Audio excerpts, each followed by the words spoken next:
Tess, Joe. No hard feelings, right? None at all. All right.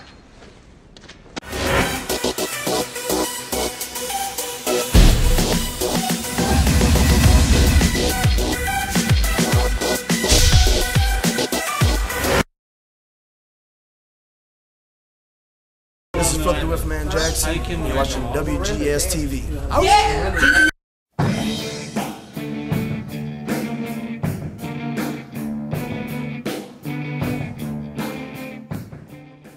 Hello everyone, welcome to another installment of WGS-TV right here on YouTube.com/WrestleGamer and ZFX-TV. I'm the WrestleGamer. Double B Billy Bouger. I got a few guys to introduce you to. First off, he is the studly man, Ashley. Ashley, how you doing tonight? Wow, Cena actually had a bet with Punk on the Bruins and the Blackhawks. Wow. Apparently the bet was just $1 though, so somebody's a cheap ass. Oh God! From YouTube.com/Lance Moss TV, he is the incomparable Lance Moss. Lance, how you doing? I'm doing good. Thanks for having me. And of course, he is the insane machine, Cody Hawkinz. Cody, how you doing? Doing pretty good, Billy. Well, we're going to be talking about Monday Night Raw for the week of June 24th, 2013. Now, we opened up what was supposedly supposed to be the rubber match between Daniel Bryan and Randy Orton. Now, first, they did cut a promo about what was going on. You know, how Daniel Bryan wasn't happy with the fact that he got a count-out victory with Randy Orton. And if he was the, quote, supposed weak link, that he would have been happy with that. But, you know, he said he would not be happy and he would not be satisfied until he made Randy Orton tap out or pinned him for 1, 2, 3, which prompted Randy Orton to come out.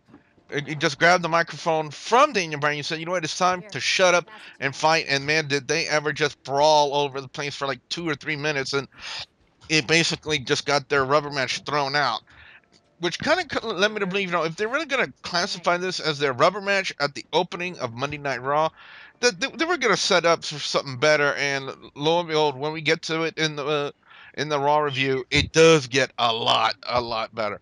But I will say this though, it was a very decent promo, and in fact, it was like a lot of action in the opening sequences for Monday Night Raw. I got to go 4 out of 5 on that one because I actually thoroughly enjoyed it. But Ashley, up next we had a tag team match with Team Rhodes Scholars taking on Sheamus and Christian. Talk about this match. Yeah, decent little, I guess, opening match here if you don't count the whole non-match that really happened in the opening contest. Good little showcase of really all 4 of them, considering the whole Sheamus feud and obviously Sheamus feud with Team Rhodes Scholars and the Christian return from last week that was a long overdue surprise. But yeah, the finish was very interesting. Sandow, I think, got pushed into the corner, or he managed to push out from Sheamus. Cody decided to blind tag himself in, only to be hit with a bro kick from Sheamus and basically lose the match for his team. So possibly you're teasing some sort of problems in the group there. Or possibly, you'll know, you're just promoting 1-800-FELLA, which we'll get to later.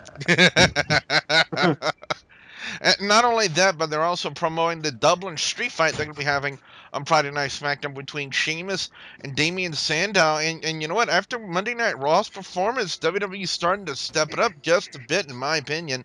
Your score for the tag match, Ashley? 3.5. Lance, up next, we had Kaitlyn versus Aksana, and when I saw that, I was immediately bored to death. But a lot of people would really consider what happened on the staging area during that match to be kind of the main focal point of what happened. You know, what happened on the staging area at that time? Well, which I would be one of those people, I will admit, but basically AJ comes out looking quite sexy, but that's just me. She had on one of those like puff-up suits like little kids get at like Halloween time, where like gets them all big and muscly. And she had a pretty good little Kaitlyn costume going, and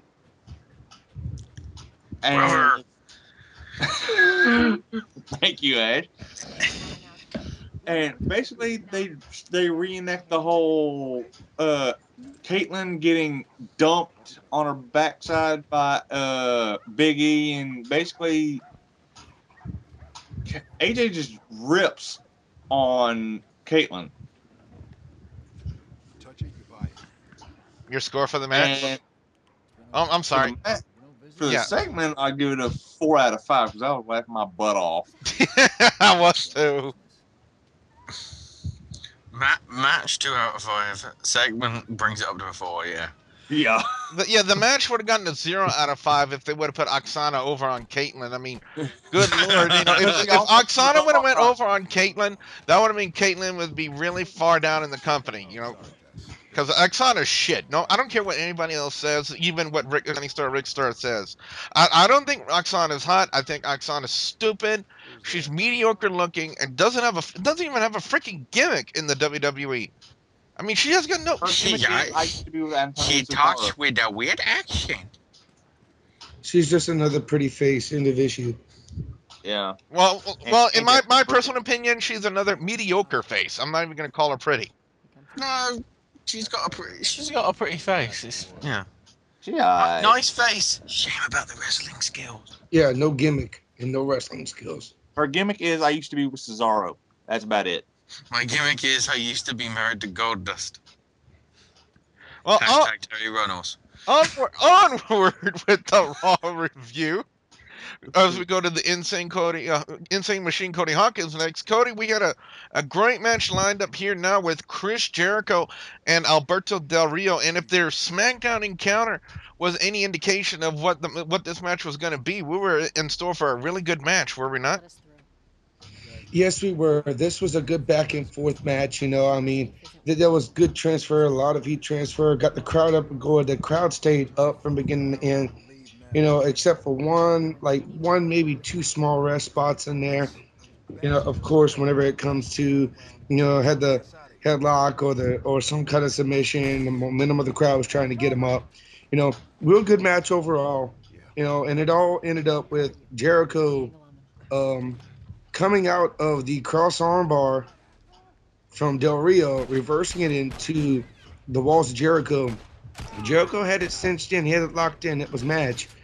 But next thing you know, Ricardo Rodriguez comes in with the tin can bucket and hits Jericho in the back in between the shoulder blades, causing a disqualification. You know, and Jericho wins the match via disqualification, but it wasn't over. While Jericho was dealing with Ricardo Rodriguez, in comes Dolph Ziggler from the entranceway, slid clean into the ring, was just slugging away at Del Rio. You know, a reenactment pretty much of what happened last Friday on SmackDown. It was a real bang-up match, good way to finish, good way to bring in the heat with Ziggler. But not only did that happen, they both Jericho and Ziggler cleaned house. You know, as soon as they cleaned house, they were at a standoff. They were staring at each other face to face, you know. And Jericho decides, you know, appreciate it, I guess. You know, walks alongside of Ziggler. Next thing you know, boom, zigzag. You know, Jericho gets the zigzag. And it looks like it's going to be a pretty good little shape up. Money in the Bank. I'll give that match a solid 4 out of 5. Now, ladies and gentlemen, a convincing dang near 5. Oh, yes, definitely. But now, gentlemen, presenting the brand new 1-800 fella Sheamus promo is the Studley Man Ashley. Over here, Joel. Oh, there's a cute little kitten stuck in a tree. Oh, Granny's like, what do I do? 1-800 fella. All right. I'm here, fella. Bro! And then I guess the cat is so scared shitless by the ginger guy that the cat just flees out the tree. No, he kicks the tree. Oh, does he kick the tree? I missed that. I'm guessing the cat went flying though. No, it's in a woman's arms. Okay. And then the woman was like, oh, thank you. And looking at him interestingly, and then he was like, not a problem. Looking at him So like a apparently piece of meat. Sheamus don't dig 1-800 fella, and then it turns into Benny Hill.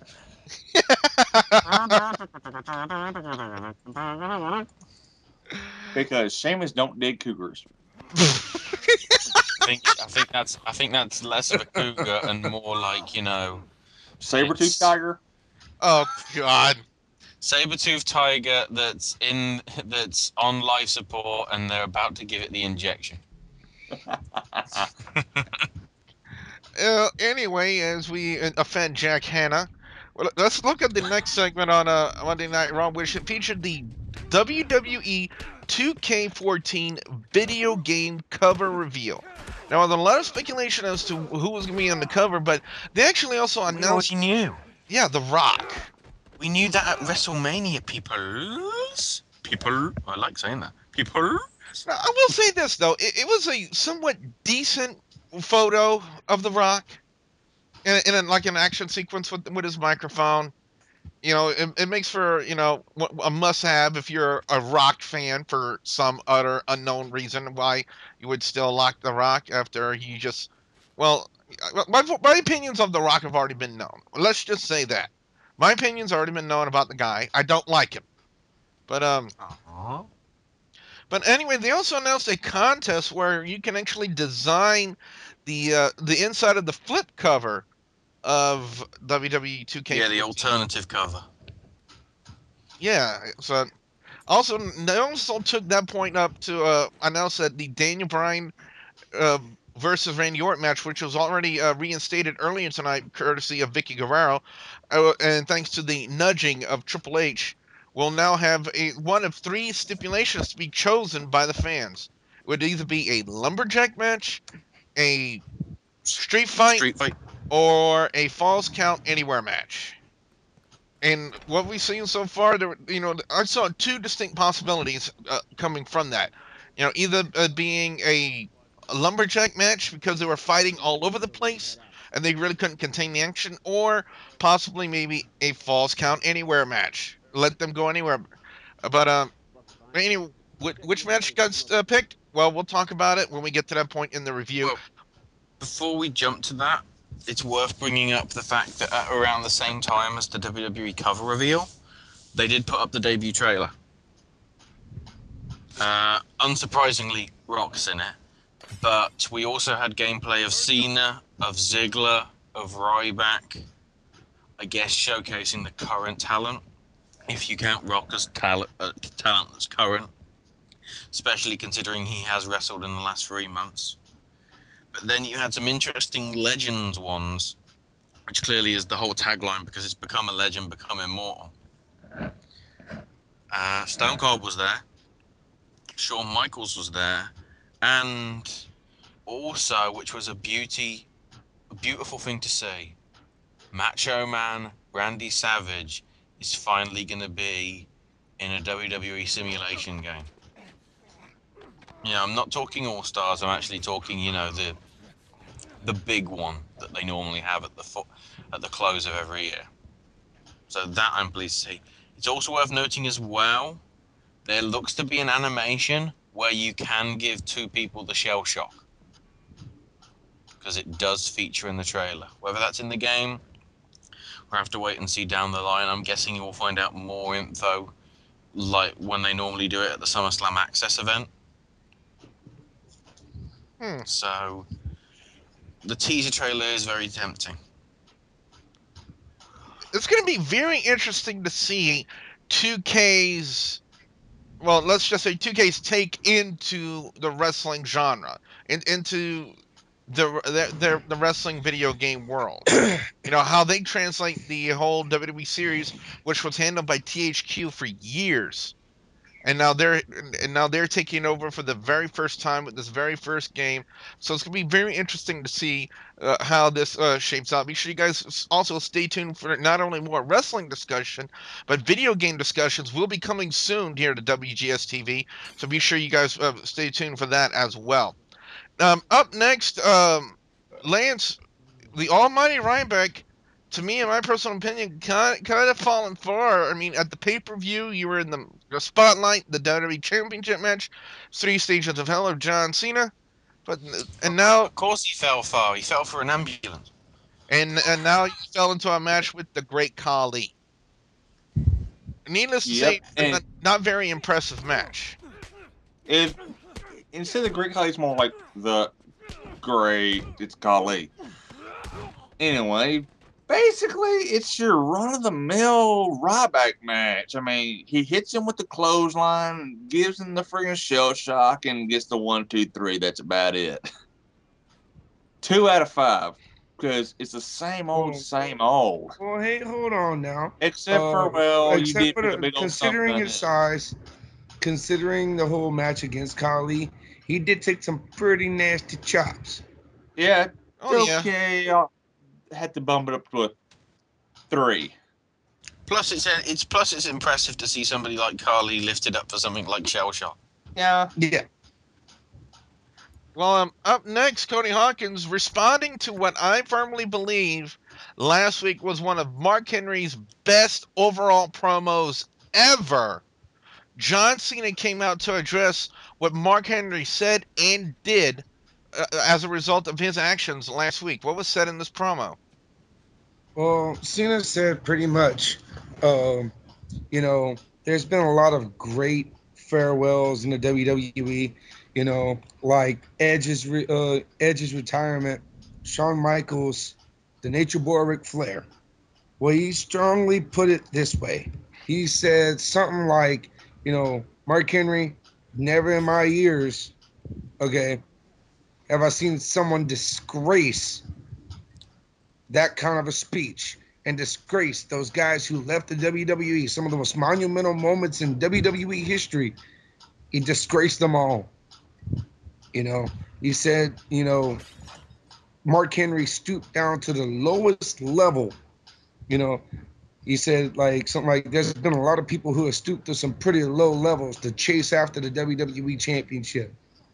You know, whether it was, you know, Bruno Sammartino's world record reign, or it was Rey Mysterio's one-day reign. Which is wrong, because it was 2 hours. Yeah, well, something like that. You know, it doesn't matter if you have it for a record hold or a blink of an eye. The WWE Championship, to be able to hold that title, puts you in a league above everyone else. You know, it puts you in a fraternity. It puts you in a league of some of the greatest superstars to ever hold that title. And Mark Henry stooped down to this level, you know, by faking a farewell speech just to make a statement to tell John Cena, I'm coming after your title. You know, and he pretty much said it. You know, he said it in plain English. You know, that he couldn't have been more straightforward than that. You know, doesn't matter, you know, who you are, where you're from. You know,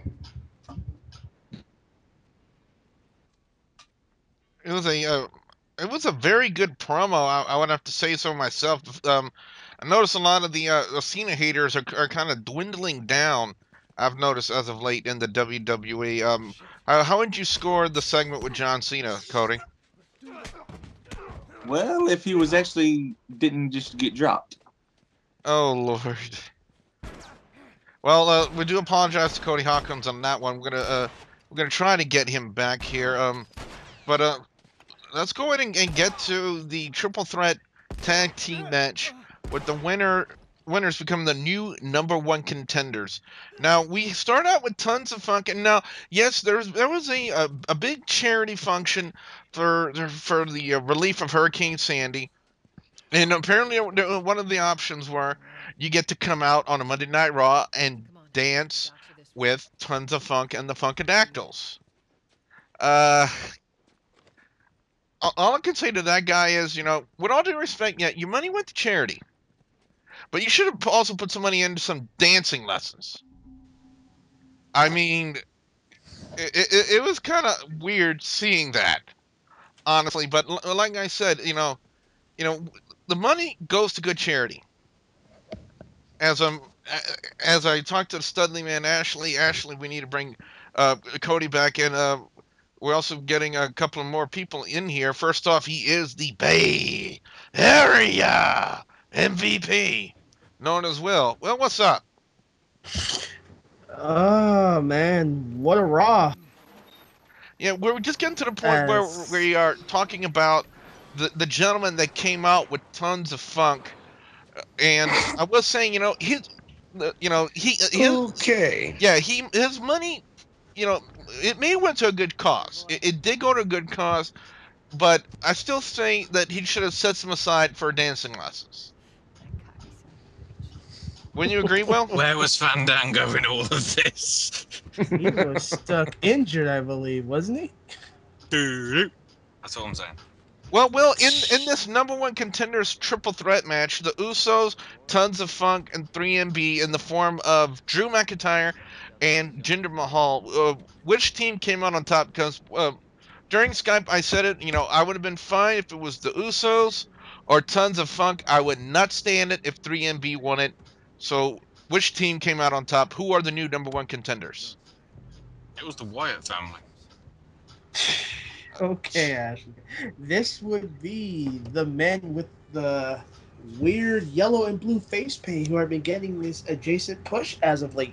Yes, ladies and gentlemen, it would be Jimmy and Jay Uso that came out on top. And reason being is they had a few matches that were very legit and they looked pretty good. 3MB, or as you would say, three makers of their own bad belief, whatever you want to call them. I don't see them even being close to being number one contenders. Tons of Funk. Possibly. I just don't see it happening anytime More of a soon. possibility than 3MB. Yeah. Yes, in Three my moronic opinion. Bastards. Yeah, I'm gonna give this match a solid 3 out of 5. I thought the Usos, they really did come out to play here, and they looked pretty great. Can't argue anything else about the match. Yeah, they're looking good so far right now as the Usos. I mean, they've been in WWE for quite a few years now, and it's about time they get a good push like this, a good nudge in the back, being given opportunity to get on Raw, get in competition, and they're looking really good doing it. Their performance in the ring is better than what they were in the beginning, no doubt about it. They're showing a lot of good progress, so it's good. It's a good opportunity for them to get pushed for the tag team title match against, Reigns and Rollins of the Shield. So it's going to turn out to be a good match to come up for Money in the Bank. Ashley, well, go ahead. I said it before and I've said it again. 3MB equals 3 megabytes, the amount of memory that they have left spare in their brains. Combined. Yeah. All they need is 97 more for a full gig. No, 997. Get your numbers right, Billy. Something like that. Anyway, Ashley, in what I really consider to be one of the best segments on Monday Night Raw this week, CM Punk looking for answers from Paul Heyman about the Brock Lesnar issue from last week. What happened in this segment? What kind of answers did Paul Heyman give CM Punk? Well, you know why it was so good? It's because it was, once again, as Punk likes to do, part shoot. He was basically saying how, back in the early days in 03 and 04, he was making a name for himself internationally. And then in 05, signed a contract with WWE. And the vice president of talent relations, John Laurinaitis, really didn't give a crap about him. And apparently at the time, which I wasn't aware of, Heyman was actually in charge of developmental. And according to Punk, people high up, even Vince himself, were basically saying, we don't see him as a future role in this company. Which is interesting considering what happened throughout the night with the McMahon family. He also brought that up in the DVD Best in the World. Yeah, they basically wrote him off. Doesn't stand a chance. Heyman stuck with him though, through all the thick and thin that he was getting from up on high. And obviously, Heyman proved to be right, and that's why he's a Paul Heyman guy, is because he's trusted him, that he's had his, best interests at heart, kind of thing. Especially bringing up how when they did the WWE draft in 2006, the very first person that ECW drafted was CM Punk, ahead of anybody else.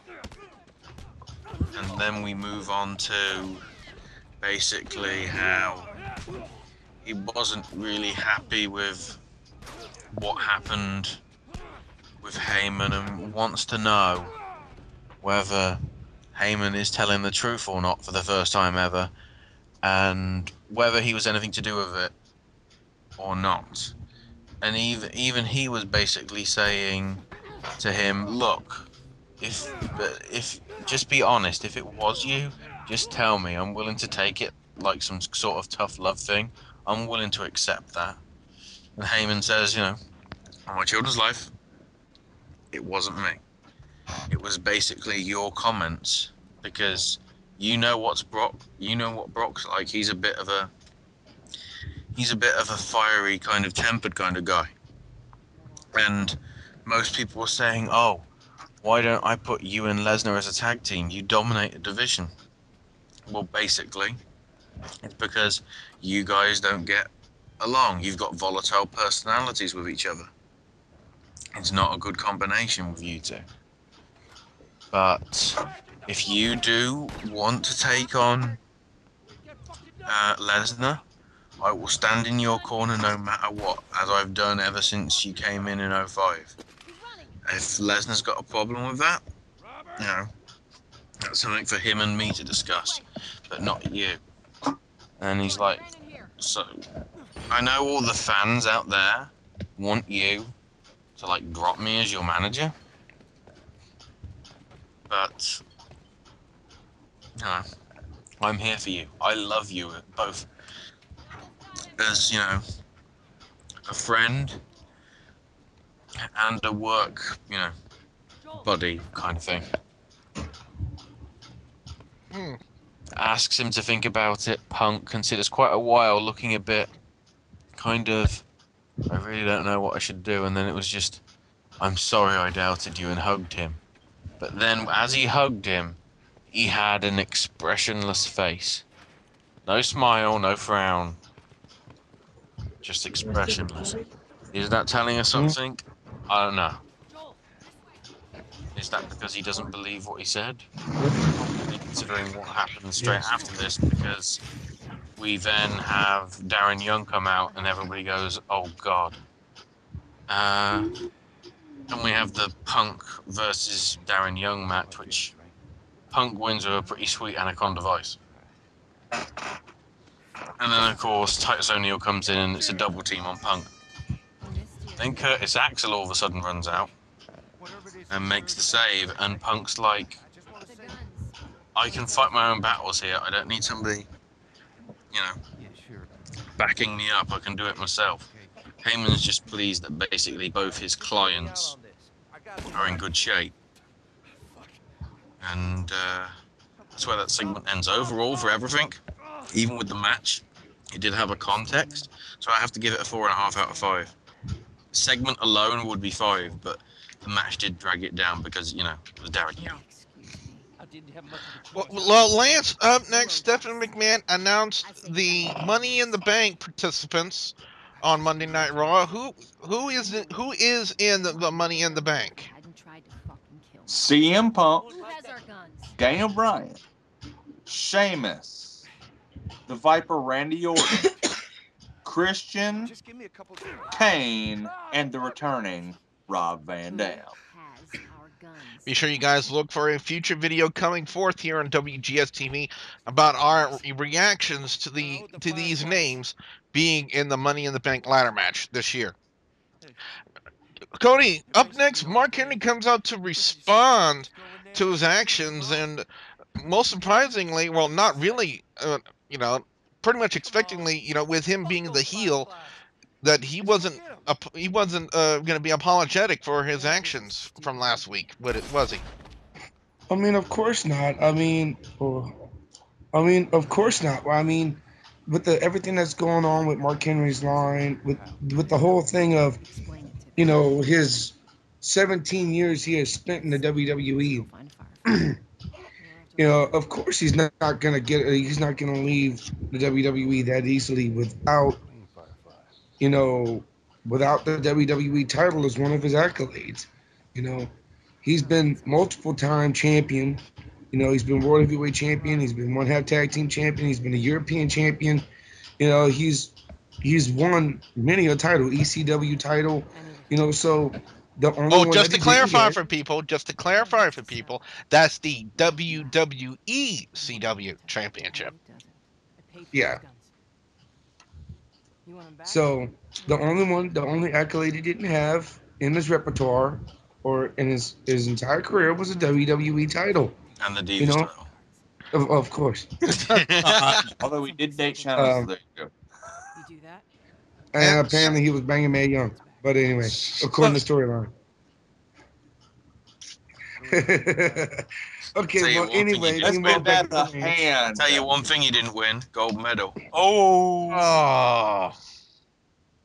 Anyway, Mark Henry pretty much said, like last week on Raw, he said, you know, at the end of this, there's only going to be one boot left. You know, he, according to the way this is going, is doing a good job. He's making a good work out of it. Crowd ate it all up last week. You know, this crowd, like, for tonight's show was a little, you know, somewhat. You know, it's like Kunsi, you know, just, I don't know. They were switch biased. If I would call it a switched, unbiased crowd. Like, some were good, some were bad. Some just didn't know what the hell they were thinking. You know, they were cheering or booing. They were just going with it. I heard You some know, sexual chocolate chants during that promo. Yeah, I heard that promo last week, yes. I'm talking about tonight, You know. too. Oh, tonight too, yes. But you know, I mean, overall, with the way this is going with Mark Henry and John Cena at Money in the Bank, it's gonna build up to be a good match. Let's just hope it stays that way. Yeah. I'll give the promo a solid 4 out of 5. Will, up next, the main event on Monday Night Raw this week. The fans had the choice of picking the stipulation for Daniel Bryan versus Randy Orton. Again, the three choices were a lumberjack match, a street fight, or a falls count anywhere match. Which stipulation got picked? This situation of the voting was your old-fashioned street fight, which led the polls at 50%. The others were 26 and 24, I believe. Well, it don't matter. This match was the best match of all Raw. Back and forth action. There was actually a botch in this match where I thought Bryan was legitimately hurt here. But other than that, what a match. I mean, you could just see that they were both going at it. Then you got the weapons that came in, especially the kendo stick. Ugh. From Daniel Bryan doing the kick and the kendo stick, and Randy Orton using the kendo stick when he was getting put in the yes lock. I mean, I couldn't even sit down for this match. This was an incredible match by far, but your winner was Daniel Bryan. I got to give this one a 4.7 out of 5. I would have given it a perfect 5, except for, I hate to say it, but nobody acknowledged that special day. Today's that special day, but we can't say it because we don't want Billy to be off the air. But oh well. It's the day when Bret Hart had a stroke. No joke. It's that day as well. I did not know that. It's the day that ushered in the PG era. I remember tomorrow's the day that Michael Jackson died. Oh man. On that uncomfortable note, overall score on Monday Night Raw this week is going to get a 4 out of 5 from me. I thought that we started out with a good, strong opening with Daniel Bryan and Randy Orton, and a lot of, again, a good fighting sequence with them. Sheamus and Christian defeating Team Rhodes Scholars. maybe a possible breakup with Team Rhodes Scholars, but I think they're used as more to promote the Dublin Street Fight with Sheamus and Damian Sandow on Friday Night SmackDown. Kaitlyn versus Aksana. Again, Aksana on Monday Night Raw. Ugh. But the fact that they used that to also, I guess, maybe see an entertaining side of AJ Lee, where they, not only is she hot, but she can also prove to be funny at times. Chris Jericho and Alberto Del Rio, a great match, and with Dolph Ziggler kind of getting his revenge on Jericho. At that time, we thought it was going to be a triple threat match with Jericho getting involved with Dolph Ziggler and Alberto Del Rio. Instead, we actually get a segment later on with Ryback demanding that he be put in the WWE Championship match. But Jericho said, you know what, I deserve to be in the World Championship match. And they started kind of eyeballing each other, and Vicky Guerrero gets pissed in the normal Vicky Guerrero way without molesting a Hardee's hamburger sandwich this week. And I made a matchup for Money in the Bank between Chris Jericho and Ryback. So that one should be interesting as well. Very funny new Sheamus fella promo. Apparently, old style cougars like to go after really white guys who are ginger. WWE 2K14 cover, I was not really impressed with too much. Ryback defeating the Great Khali, I guess it was okay at best. John Cena really did a good promo, as always he does, responding to Mark Henry's actions. The Usos defeating Tons of Funk and 3MB to become the new #1 contenders for the tag team titles.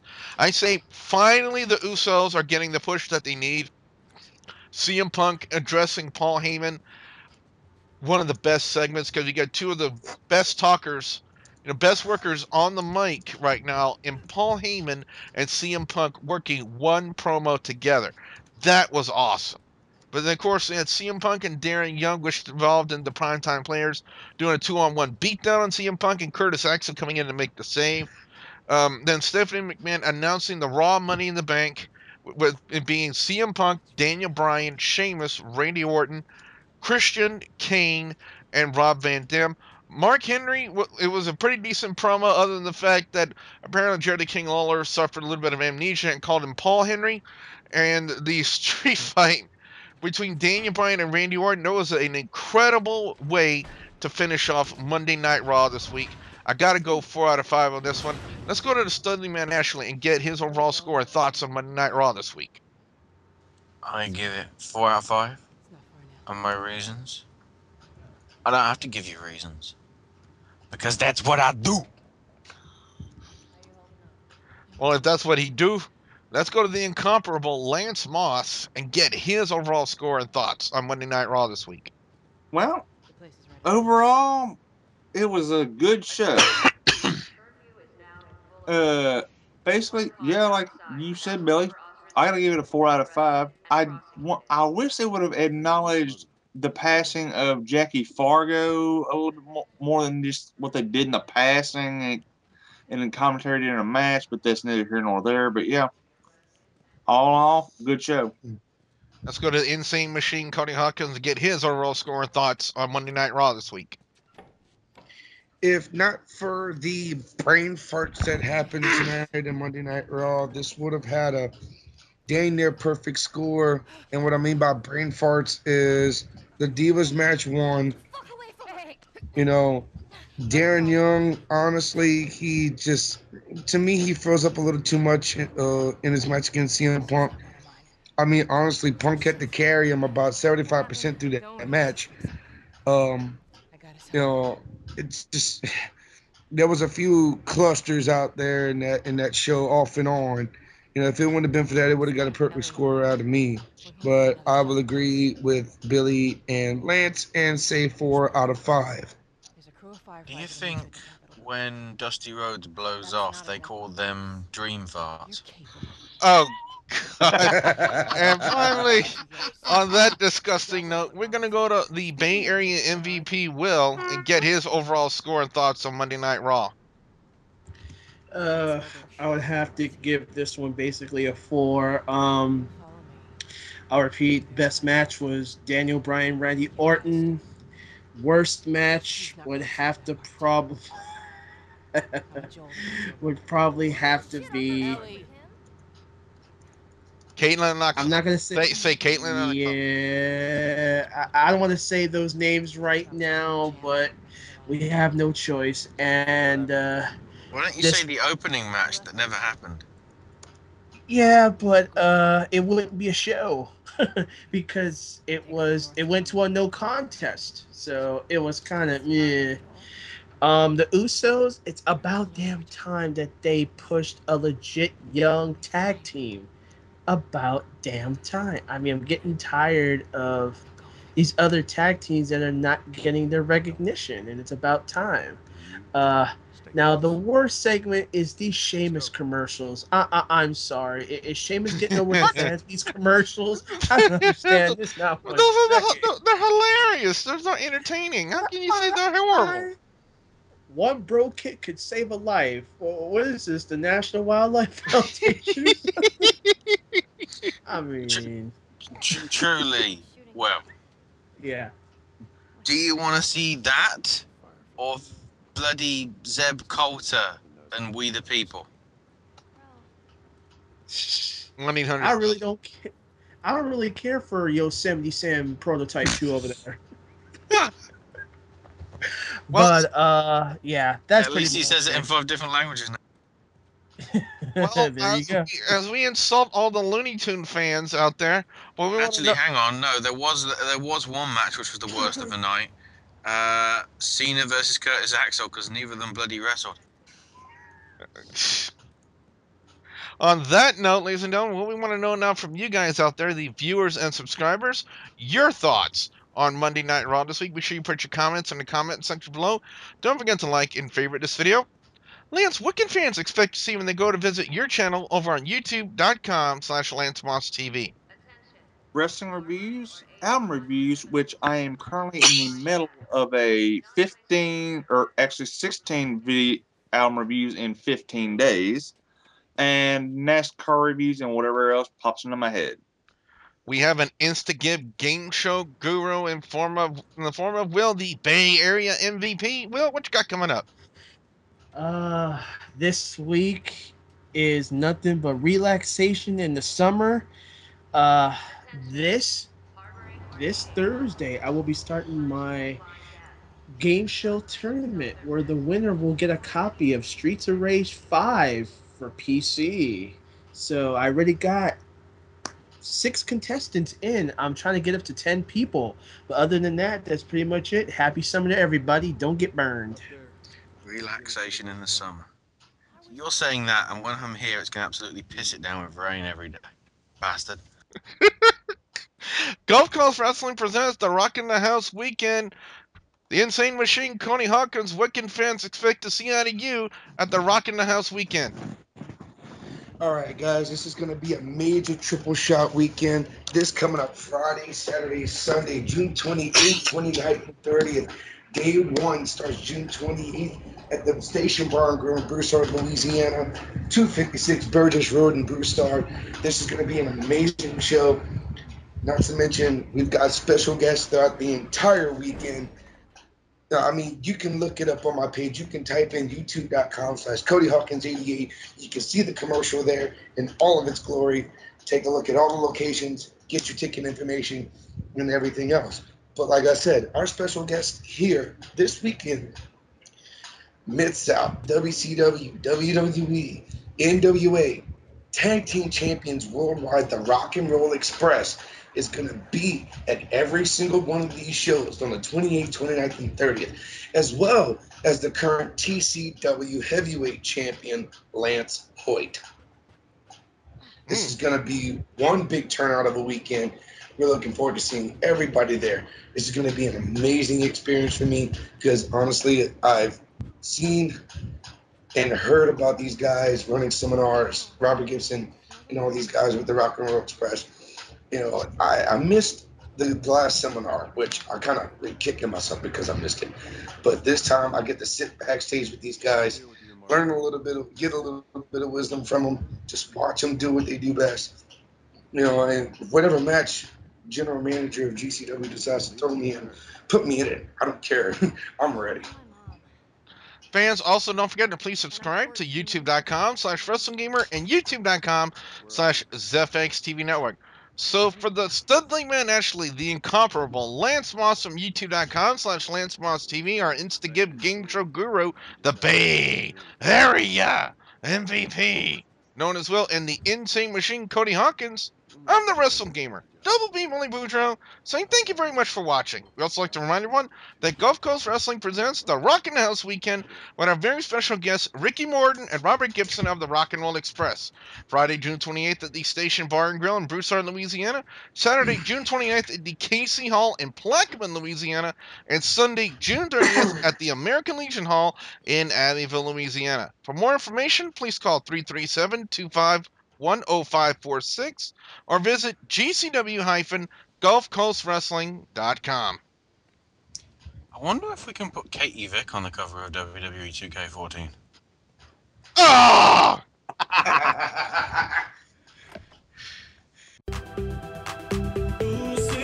Stoke Artist.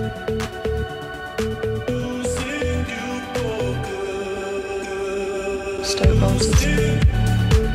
Stoke Artist. Stoke Artist. Spiritual speaking. Stoke Artist. Stoke Artist. I'm Haley Ringrose.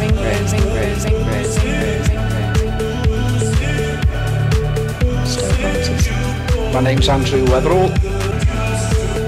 Spiritual speaking. Stoke Artist.